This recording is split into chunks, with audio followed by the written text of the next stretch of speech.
না, আমার না পড়ে পড়ে অভ্যাসটা এমন হয়ে গেছে যে সেমিস্টারের আগের দিনও আমি পড়ি না। আগের দিন না পড়ে আমি এক্সাম দিয়ে চলে যাই। তারপরে এক্সাম দিতে গিয়ে ভাবি বসে বসে যে একটু পড়লে হয়তো ভালো হতো।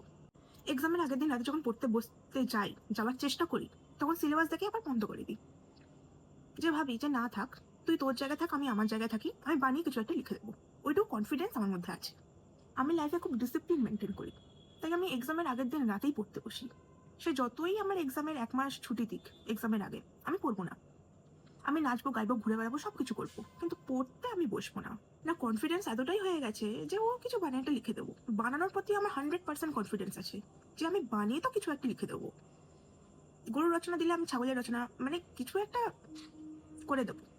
না, আমি আমার বেস্ট ফ্রেন্ডের সাথে প্ল্যান করে নিয়েছি যে এরকম পড়াশোনা করে চাকরি তো পাবো না, কিন্তু মোমো ফুচকার দোকান বসাতে পারবো। দুজনে মিলে একটা স্টার্ট আপ ভাবতে পারবো। আর সেটাও না চললে ইউটিউব আছে, রিলস আছে, রিলস বানাবো। কিছু একটা করে কেরিয়ার সেট হয়ে যায়। পরীক্ষার সময় কোশ্চেন পেপার যখন হাতে পাই, তখন মুখ চাওয়াচাওয়ি করেই 1 ঘন্টা চলে যায় যে এই তো কিছুই পারবো না, কি লিখবো। আমি কেন পড়তে বসি না আমি নিজেও জানি না, কারণ আমার ভালো লাগে না। তোমাদের কি ভালো লাগে? কমেন্টে জানাও।